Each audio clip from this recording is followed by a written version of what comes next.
Hello guys, நிறைய பேர் PC 2025 application மொபைலில் எப்படி பண்ணுறதுன்னு கேட்டிருந்தீங்க. ஸோ அதை பற்றி இந்த வீடியோவில் லைவாக எப்படி அப்ளை பண்ணுறது அப்படின்ட்டு பார்க்கலாம். ஸோ ஃபஸ்ட்டு கூகுளில் டிஎன்யூஎஸ்ஆர்பி அப்படின்ற வெப்சைட் ஓப்பன் பண்ணிக்கோங்க. நான் மொபைலில் தான் பண்ணுறேன். ஸோ சிஸ்டம் லேப்டாப் வேணும்ன்ட்டு இல்லை, நீங்கள் மொபைல்லையே ஈஸியாக அப்ளை பண்ணலாம். இந்த மாதிரி உங்களுக்கு வெப்சைட் ஓப்பன் ஆனோடனே ஃபஸ்ட்டு வந்து என்ன இருக்குது அப்படின்னா எஸ்ஐக்குள்ளது கொடுத்துருக்காங்க, சப் இன்ஸ்பெக்டருக்குள்ளது. ஸோ நெக்ஸ்ட் அப்படியே கீழே வந்தீங்க அப்படின்னா ஆன்லைன் அப்ளிகேஷன் சொல்லிவிட்டு காமன் ரெக்யூர்மெண்ட் இந்த மாதிரி கொடுத்துருப்பாங்க. Common requirement of grade 2 police constable, grade 2 jail warden இந்த மாதிரி. ஸோ இதுக்கு தான் நம்ம அப்ளை பண்ண போகிறோம். ஆன்லைன் அப்ளிகேஷன் அப்படின்றத கிளிக் பண்ணிக்கோங்க. ஸோ ஃபஸ்ட்டு சைன்இன் பண்ண சொல்லும். இதில் வந்து எல்லாமே நம்ம நியூ ஐடி கொடுத்து தான் சைன்இன் பண்ணணும். ஸோ அதுக்கு அப்ளை நவுன்னு இருக்கிறத கிளிக் பண்ணிக்கோங்க.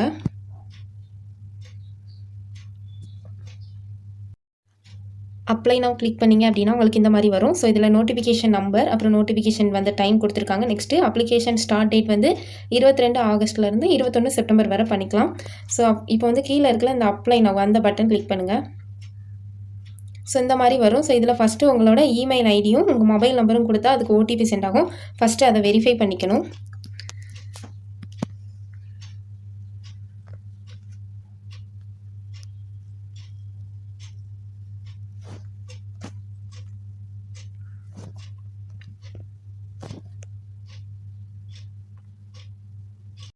So mobile number and mail ID கொடுத்ததுக்கப்புறம் verify email ID, verify mobile number இருக்குல்ல, அதை கிளிக் பண்ணிங்கன்னா உங்களுக்கு வந்து ஓடிபி மெயில் ஐடிக்கும் மொபைல் நம்பருக்கும் சென்ட் ஆகும். எஸ் சென்ட் ஓடிபி கொடுத்தீங்க அப்படின்னா சென்ட் ஆகும். ஸோ இப்போ உங்களோட மெயில் ஐடிக்கு ஓடிபி வந்திருக்கும். அதை இதில் அப்படியே காப்பி பண்ணி பேஸ்ட் பண்ணுங்கள். பேஸ்ட் பண்ணிவிட்டு வெரிஃபை அப்படின்ற பட்டன் இருக்குல்ல, ஸோ அதை கிளிக் பண்ணிங்கன்னா ஓடிபி வந்து வெரிஃபைட் ஆயிரும். ஸோ நான் இப்போ என்னோடய ஓடிபியை என்டர் பண்ணுறேன்.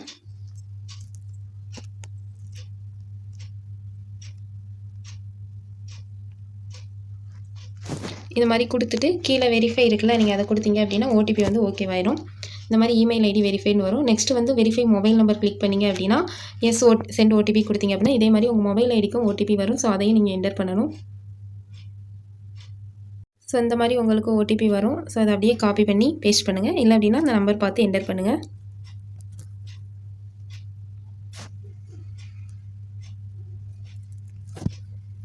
ஸோ இந்த மாதிரி என்டர் பண்ணிவிட்டு வெரிஃபை கொடுத்தீங்க அப்படின்னா வெரிஃபை ஆகிடும்.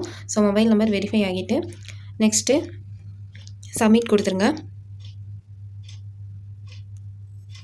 இப்போ வந்து பேசிக் ரிஜிஸ்ட்ரேஷன் நமக்கு கம்ப்ளீட் ஆகிட்டு, ஸோ நம்ம mail ID and mobile number ரெண்டுத்துக்குமே இந்த மாதிரி மெசேஜ் வரும். உங்கள் பேசிக் ரிஜிஸ்ட்ரேஷன் கம்ப்ளீட் ஆகிட்டு நீங்கள் வந்து அந்த பாஸ்வேர்ட் கொடுத்து இப்போ லாகின் பண்ணிக்கலாம் அப்படின்ட்டு. ஸோ நம்ம அந்த பாஸ்வேர்டு வந்து நமக்கு கொஞ்சம் கன்ஃபியூஸ் ஆகிற மாதிரி இருக்கும். அதனால் உங்களுக்கு எந்த பாஸ்வேர்டு ஈஸியாக இருக்கோ அதை வந்து நீங்கள் சேஞ்ச் பண்ணிக்கலாம்.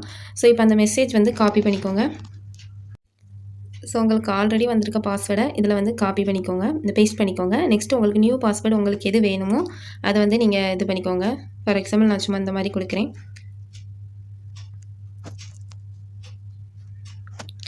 நான் ஒரு 4A கொடுத்துட்டு @123 இந்த மாதிரி கொடுத்துருக்கேன். ஸோ இதை அகைன் டைப் பண்ணிவிட்டு சேஞ்ச் பாஸ்வேர்டு கொடுத்தீங்க அப்படின்னா உங்களுக்கு வந்து பாஸ்வேர்டு சேஞ்ச் ஆகிரும். இப்போ வந்து சக்ஸஸ்ஃபுல்லி சேஞ்ச் யுவர் பாஸ்வேர்டு அந்த மாதிரி உங்களுக்கு மெசேஜ் வந்துடும். ஸோ நெக்ஸ்ட் என்ன பண்ணணும்னா, ஸோ இந்த மாதிரி உங்களுக்கு பேஜ் ஓப்பன் ஆகும். சைன்இன் அப்புறம் இதில் வந்து நீங்கள் ஃபஸ்ட்டு உங்கள் யூசர் ஐடி பாஸ்வேர்டு உங்களுக்கு வந்திருக்கும்ல, அதை பேஸ்ட் பண்ணிவிட்டு நீங்கள் பாஸ்வேர்டு இப்போ நியூவாக கொடுத்தீங்கல்ல, இதை கொடுத்து லாகின் கொடுத்தீங்க அப்படின்னா பேஜ் உள்ள ஓப்பன் ஆயிரும். ஸோ இதுதான் நீங்கள் அப்ளை பண்ண போகிறது. இதில் அப்ளை கொடுத்துக்கோங்க. உங்களுக்கு இந்த மாதிரி தான் ஸ்க்ரீன் ஓப்பன் ஆகும். ஸோ இதில் வந்து இணையவழி ஓப்பன் ஆகிற டேட்டு, அப்புறம் சமர்ப்பிக்கிறதுக்கான டேட்டு, நோட்டிஃபிகேஷன் எல்லாமே கொடுத்துருக்காங்க. உங்களுக்கு நோட்டிஃபிகேஷன் படிக்கணும்னா கிளிக் ஹியர் கொடுத்து படிச்சுக்கோங்க. இப்போது இந்த செக் பாக்ஸ் இருக்குல்ல, அதில் டிக் பண்ணிவிட்டு கீழே வந்தீங்க அப்படின்னா ப்ரொசீட் இருக்கும், ப்ரொசீட் கொடுத்துருங்க. ஸோ இது எல்லாமே நான் கம்ப்ளீட்டாக மொபைலில் தான் பண்ணுறேன். உங்களுக்கு பார்த்தாலே தெரியும். ஸோ மொபைல்லே நீங்கள் ஈஸியாகவே பண்ணலாம். இது வீடியோவில் பார்க்க உங்களுக்கு இந்த மாதிரி இருந்தாலும் நீங்கள் பண்ணுறதுக்கு ஈஸியாக தான் இருக்கும். ஸோ உங்கள் நேம் இப்போ ஃபில் பண்ணிக்கோங்க. உங்கள் நேம் ஃபஸ்ட் ஃபில் பண்ணிட்டு அப்புறம் இன்ஷியல் வந்து கொடுத்துக்கோங்க. நெக்ஸ்ட் ஸோ இதில் ஃபஸ்ட்டு பார்த்தீங்கன்னா உங்கள் நேம் வித் இனிஷியல் உங்கள் மார்க் ஷீட்டில் 10th மார்க் ஷீட்டில் எப்படி இருக்கோ அதே மாதிரி ஃபில் பண்ணிக்கோங்க. அப்புறம் நீவிர் பெயரை மாற்றி இருந்தால் அதனை அரசிதழில் அறிவிப்பு செய்துள்ளார். நேம் சேஞ்ச் பண்ணியிருந்தீங்கன்னா எஸ் கொடுத்துக்கோங்க, இல்லை அப்படின்னா நோ கொடுத்துக்கோங்க. ஸோ நெக்ஸ்ட்டு மேலா ஃபீமேலாக கொடுத்துக்கோங்க. நெக்ஸ்ட்டு 10ஆம் வகுப்பு மதிப்பெண் சான்றிதழில் உள்ளவாறு பிறந்த தேதி அப்படின்ட்டு கேட்டிருக்காங்க. ஸோ உங்கள் டேட் ஆஃப் பர்த் மார்க் ஷீட்டில் என்ன இருக்கோ அதை மட்டும் கொடுங்க. நெக்ஸ்ட்டு ஃபாதர்ஸ் நேம் கேட்டிருக்காங்க. ஃபாதர்ஸ் நேம் டைப் பண்ணிக்கோங்க. இனிஷியல் டைப் பண்ணிக்கோங்க. நெக்ஸ்ட் வந்தீங்கன்னா மதர்ஸ் நேம் கேட்டிருப்பாங்க. ஸோ மதர் நேம் என்னவோ டைப் பண்ணிவிட்டு இனிஷியல் கரெக்டாக டைப் பண்ணிக்கோங்க. பாதுகாவலரின் பெயர் அது வந்து கம்பல்சரி கிடையாது. ஸோ இருந்தால் கொடுங்க, இல்லைனா ஸ்கிப் பண்ணிடலாம். நேஷ்னாலிட்டி இந்தியாவா நேபாளா என்னன்னு கேட்டிருப்பாங்க. ஸோ இந்தியா கொடுத்துக்கோங்க. நெக்ஸ்ட்டு ரிலிஜியன் ஹிந்துவா முஸ்லீமா அந்த மாதிரி கேட்டிருப்பாங்க. ரிலிஜியன் கரெக்டாக கொடுத்துக்கோங்க. மேரிட்டல் ஸ்டேட் மேரிடா அன்மேரிடா அந்த மாதிரி கேட்டிருப்பாங்க. ஸோ அது கரெக்டாக கொடுத்துக்கோங்க. ப்ரெக்னன்சி ஸ்டேட்டஸ் ஃபீமேலாக இருந்தால் மட்டும் ப்ரெக்னன்சி ஸ்டேட்டஸ் கேட்பாங்க. ஸோ திருமண நிலை நோ. நெக்ஸ்ட்டு மகப்பேறு நிலை நோ கொடுத்தாச்சு. இப்போ ஐடென்டிஃபிகேஷன் அவங்க 10th டிசியில் ஸ்கூல் டிசி 12th டிசியில் பார்த்தீங்கன்னா உங்களுக்கு வந்து ஐடென்டிஃபிகேஷன் மார்க் கொடுத்துருப்பாங்க. 2 வேணும் அங்கே மச்ச அடையாளம். ஒன்று மச்சம் கொடுங்க, இன்னொன்று வந்து தழும்பு ஏதாவது இருக்கும்ல அந்த மாதிரி கொடுத்துக்கோங்க. ஸோ மச்சம் அப்படின்றது வந்து மோல்னு சொல்லுவோம். மோல் எங்கேயாவது உங்கள் பாடியில் எங்கேயாவது இருந்ததுன்னா அது கொடுத்துக்கோங்க.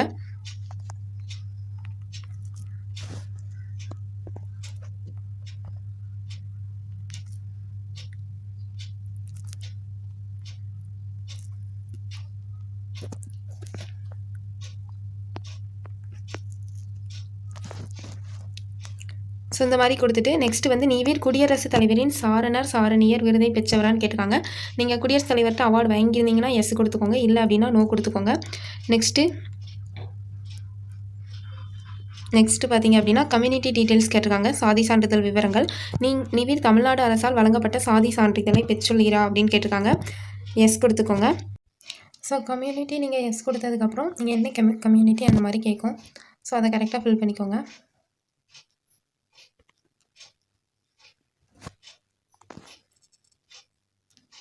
உங்கள் கேஸ்ட் ஜாதி உட்பிரிவின் பெயர் கொடுத்ததுக்கப்புறம் ஜாதி சான்றிதழ் வழங்கப்பட்ட இடம் கேட்பாங்க. ஸோ இது வந்து நீங்கள் டைப் பண்ணுற மாதிரி இருக்கும். நீங்கள் எங்கே ஜாதி சான்றிதழ் வாங்குனீங்களோ உங்கள் டிஸ்ட்ரிக்ட்லையா இல்லை தாலுக்கா ஆஃபீஸ்லையா எங்கே வாங்குனீங்க அப்படின்றத இதில் வந்து டைப் பண்ணிக்கோங்க. நெக்ஸ்ட்டு ஜாதி சான்றிதழ் வழங்கிய அதிகாரியின் பெயர் கேட்டிருப்பாங்க. ஸோ மேக்ஸிமம் இது வந்து சோனல் டெப்டி தாசில்தார் தான் கொடுத்துருப்பாங்க. ஸோ உங்கள் கம்யூனிட்டி சர்டிஃபிகேட்டில் யாரோட நேம் இருக்கோ யார் கொடுத்துருக்காங்க அப்படின்னு இருக்கோ அவங்கள தான் கொடுத்துக்கோங்க. நெக்ஸ்ட்டு வந்து ஜாதி சான்றிதழ் வழங்கப்பட்ட தேதி நீங்கள் என்றைக்கு ஜாதி சான்றிதழ் வாங்குனீங்களோ அதை வந்து கொடுத்துக்கோங்க. ஸோ டேட் இந்த மாதிரி கரெக்டாக கொடுத்ததுக்கப்புறம் ஜாதி சான்றிதழ் சர்டிஃபிகேட் கம்யூனிட்டி சர்டிஃபிகேட்டோட நம்பர் கேட்பாங்க. ஸோ அதை வந்து கொடுத்துக்கோங்க.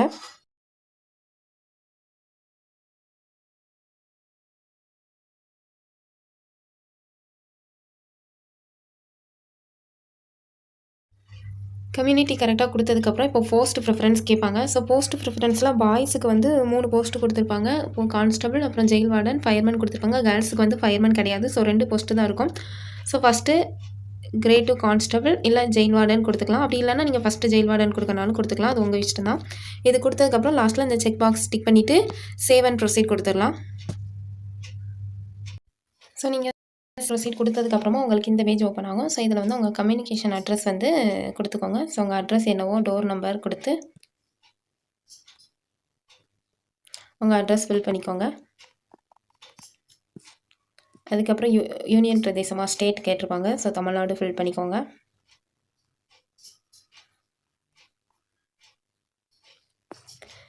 நெக்ஸ்ட்டு சிட்டி பார்த்தீங்க அப்படின்னா நீங்கள் எந்த சிட்டி அதை ஃபில் பண்ணிக்கோங்க. நெக்ஸ்ட்டு பின்கோட் நம்பர் கொடுத்துக்கோங்க.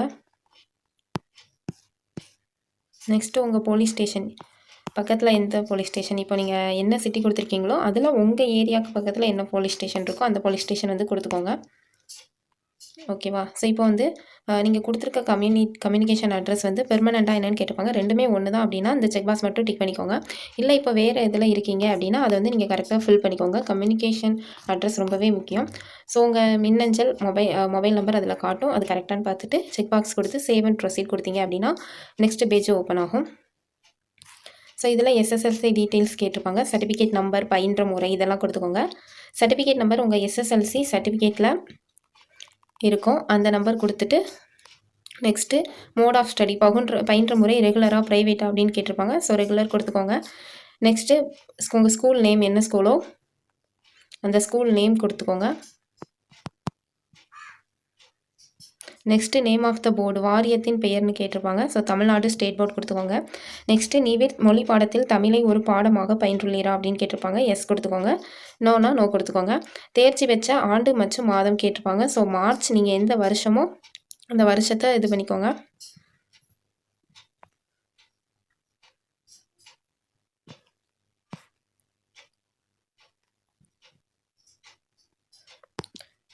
அதுக்கப்புறம் நீங்கள் பெற்ற மதிப்பெண்கள் எவ்வளோன்னு கேட்டிருப்பாங்க. ஸோ 500 டோட்டல் மார்க் அப்படின்னா அதுக்கு நீங்கள் எவ்வளோ மார்க் வாங்கியிருக்கீங்க அப்படின்றது கொடுத்துக்கோங்க. அதிகபட்ச மதிப்பெண்கள் 500 அப்படின்றத கொடுத்துக்கோங்க. ஸோ நெக்ஸ்ட்டு முயற்சிகளின் எண்ணிக்கை. இதில் நிறைய பேருக்கு டவுட் இருக்கும். ஸோ நீங்கள் ஃபஸ்ட் அட்டம்ப்ட்லேயே பாஸ் ஆகிட்டீங்க அப்படின்னா 0 கொடுத்துக்கோங்க. ஸோ ஒரு டைம் 10th ஃபெயில் ஆகி அதுக்கப்புறம் எழுதி பாஸ் ஆனேன் அப்படின்னா 1 கொடுத்துக்கோங்க. ஓகேவா? ஸோ ஃபஸ்ட்டு நான் ஸ்கூல் வைக்கிறதே பாஸ் ஆகிட்டேன் அப்படின்னா 10th மட்டும் கொடுத்துக்கோங்க. அடுத்து 12ஆம் வகுப்பு முடித்துள்ளீர்களா அப்படின்னு கேட்டிருக்காங்க. ஸோ எஸ் கொடுத்துருக்கோங்க. இல்லை 10th முடிச்சுட்டு ஐடி படிச்சிருந்தீங்கன்னா அதை கொடுத்துக்கோங்க. ஸோ 12th சர்டிஃபிகேட் நம்பர் கேட்பாங்க. சர்டிஃபிகேட் நம்பர் ஃபில் பண்ணிக்கோங்க. Next mode of study same கேட்பாங்க. ரெகுலராக ப்ரைவேட்டாக அது கொடுத்துக்கோங்க. நேம் ஆஃப் த ஸ்கூல் கேட்பாங்க. அது கொடுத்துட்டு next name of the board Tamil Nadu state board தான். பாஸ்டு மந்த் அண்ட் இயர் கேட்பாங்க.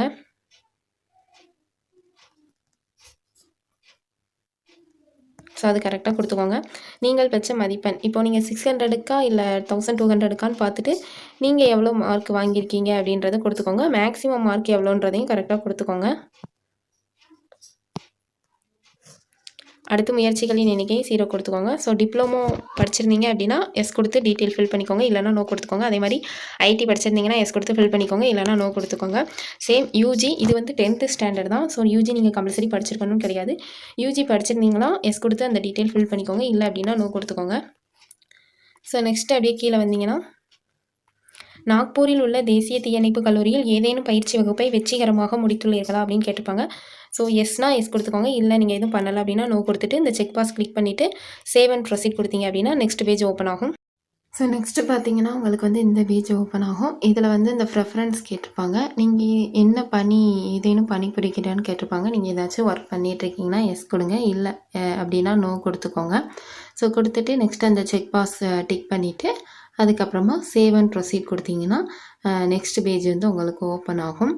ஸோ அதுக்கடுத்து பார்த்தீங்கன்னா உங்கள் மேலே ஏதாவது கிரிமினல் கேஸ் இருக்கா அப்படி இருந்துச்சுன்னா அந்த கேஸோட டீட்டெயில், இல்லை அப்படின்னா நோ கொடுத்துட்டு நெக்ஸ்ட் அதே மாதிரி அந்த செக் பாஸ் டிக் பண்ணிவிட்டு சேவ் அண்ட் ப்ரொசீட் கொடுத்தீங்க அப்படின்னா அடுத்த பேஜ் வந்து உங்களுக்கு ஓப்பன் ஆகிற மாதிரி இருக்கும்.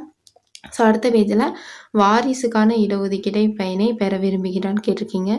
எஸ்னால் எஸ் கொடுத்துக்கோங்க. இல்லை அப்படின்னா நோ கொடுத்துக்கோங்க. நெக்ஸ்ட்டு விளையாட்டில் எதுவும் இருக்கீங்கன்னா ஸ்போர்ட்ஸ் கோட்டா வேணும்னா எஸ் கொடுத்துட்டு அவங்க டீட்டெயில் ஃபில் பண்ணிக்கோங்க. இல்லை அப்படின்னா சிம்பிளாக நோ கொடுத்துருங்க. முன்னாள் இராணுவத்தினர் அப்படின்னா எஸ் கொடுத்துக்கோங்க. இல்லைன்ற பட்சத்தில் நோ கொடுத்துக்கோங்க.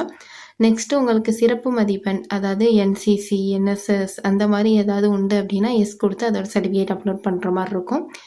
இல்லை அப்படின்னா நோ கொடுத்துக்கோங்க. விளையாட்டு சிறப்பு மதிப்பெண்ணு அதே மாதிரி தான் நோ கொடுத்துக்கோங்க. நெக்ஸ்ட்டு செக் பாஸ் டிக் பண்ணிவிட்டு சேவ் அண்ட் ப்ரொசீட் கொடுத்துக்கோங்க.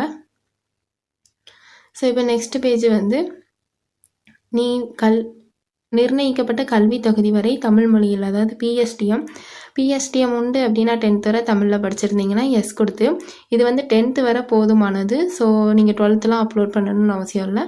10th வரை எந்த ஸ்டாண்டர்ட் படிச்சிருக்கீங்களா 1 to 5th அப்படின்னா ஆட் மோர் டேட்டா கொடுத்து 5 to 10 கொடுத்துக்கோங்க. இல்லை நான் 10th வரை ஒரே ஸ்கூல் தான் அப்படின்னா டைரெக்டாக 1 to 10 கொடுத்து எந்த வருஷத்துலேருந்து எந்த வருஷம் அப்படின்றத கொடுத்துட்டு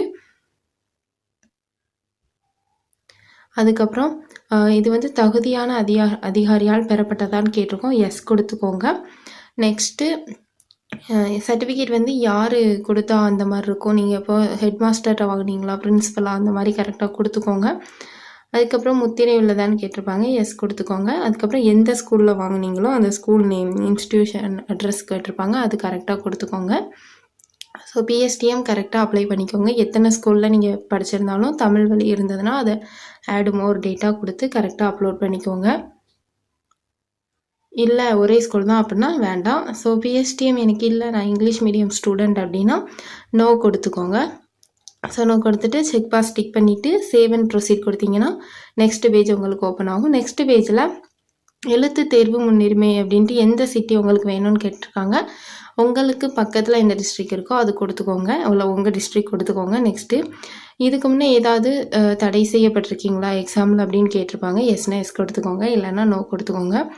ஸோ நெக்ஸ்ட்டு ஃபீஸ் கொடுத்துருக்காங்க. அப்புறம் செக் பாக்ஸ் டிக் பண்ணிவிட்டு சேவ் அண்ட் ப்ரொசீட் கொடுத்தீங்கன்னா உங்களுக்கு நெக்ஸ்ட் பேஜ் ஓப்பன் ஆகும்.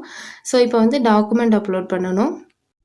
ஸோ டாக்குமெண்ட் அப்லோட் பண்ணுற பேஜில் கரெக்டாக தெளிவாக இருக்கிற கிளியராக இருக்கிற பிக்சராக பார்த்து அப்லோட் பண்ணுங்கள். எல்லாமே பிடிஎஃபாக இருந்தாலும் சரி, பிக்சராக இருந்தாலும் சரி. ஸோ அந்தந்த சைஸ்க்குள்ளே பண்ணுங்கள். ஏன்னா ஃபஸ்ட்டு ஃபோட்டோ ஒரு கேபி சைஸ் கேட்டிருக்காங்க. பிடிஎஃப் எல்லாம் கேபியில் 500 கேபிலேருந்து 1 MB வர, 30 கேபிலேருந்து 500 கேபி வர. ஸோ இந்த மாதிரி எந்தெந்த இது கரெக்டாக ஃபஸ்ட்டே எடுத்து வச்சுக்கோங்க. எடுத்து வச்சுட்டு நெக்ஸ்ட்டு கரெக்டாக அப்லோட் பண்ணுங்கள். சர்டிஃபிகேட்டை வந்து மாற்றி அப்லோட் பண்ணிடாதீங்க. அண்ட் சர்டிஃபிகேட் வெரிஃபிகேஷனில் எல்லாமே கரெக்டாக பார்ப்பாங்க. ஸோ அப்லோட் பண்ணி முடிச்சதுக்கப்புறம் எல்லாம் கரெக்டாக அப்லோட் பண்ணியிருக்கோமா, அதில் வியூ ஆகிறத கரெக்டாக ஒன்ஸ் செக் பண்ணிக்கோங்க. செக் பண்ணிவிட்டு எல்லாம் கரெக்டாக இருக்கான்னு பார்த்துட்டு நெக்ஸ்ட்டு செக் பாக்ஸை டிக் பண்ணிவிட்டு சேவ் அண்ட் ப்ரொசீட் கொடுத்துட்டீங்க அப்படின்னா உங்களுக்கு வந்து ஃபைல் சப்மிட் ஆகிறதுக்கு ப்ரிவ்யூ காட்டும். ஸோ ப்ரிவ்யூவில் இதுவரை அப்ளை பண்ண டீட்டெயில் எல்லாமே கரெக்டாக இருக்கான்ட்டு ஒரு தடவைக்கு 2 தடவை செக் பண்ணிக்கோங்க. ஏன்னா அவசரப்பட்டு பண்ணி மிஸ்டேக் ஆகிடக்கூடாது. ஸோ 2 டைம் செக் பண்ணிவிட்டு அதுக்கப்புறம் இல்லை எதுவும் மிஸ்டேக் இருந்துச்சுன்னா அந்த பேக் அண்ட் எடிட் கொடுத்தீங்கன்னா உங்களுக்கு அந்த பேஜுக்கு கரெக்டாக போகும். அதில் வந்து நீங்கள் எடிட் பண்ணுற மாதிரி இருக்கும். ஸோ எனக்கு மிஸ்டேக் எதுவும் இல்லை, நான் எல்லாம் கரெக்டாக தான் பண்ணியிருக்கேன். அப்புறம் அந்த ஃபைல் எல்லாம் அப்லோட் ஆயிருக்கான்னு கரெக்டாக பார்த்துக்கோங்க. மிஸ்டேக் எதுவும் இல்லை, எல்லாமே ஓகேவாக தான் இருக்குது அப்படின்னா கீழே அந்த செக் பாக்ஸ் இருக்கும். அந்த செக் பாக்ஸை டிக் பண்ணிவிட்டு சேவ் அண்ட் ப்ரொசீட் கொடுத்துட்டீங்க அப்படின்னா நெக்ஸ்ட் இதுக்குள்ள வந்து ஐ கன்ஃபார்ம் தி அபவ் கொடுக்கணும். ஐ கன்ஃபார்ம் தி அபவ் கொடுத்துட்டு ஐ agree to finally submit my online application கொடுத்தீங்க அப்படின்னா நெக்ஸ்ட்டு வரும். ஸோ இன்னொரு டைம் உங்களுக்கு ரீட் பண்ணுற மாதிரி இருக்கும். ரீட் பண்ணிட்டு கீழே வந்தீங்க அப்படின்னா again I agree to proceed அந்த மாதிரி கேட்கும். செக் பாக்ஸ் டிக் பண்ணிக்கோங்க. டிக் பண்ணிவிட்டு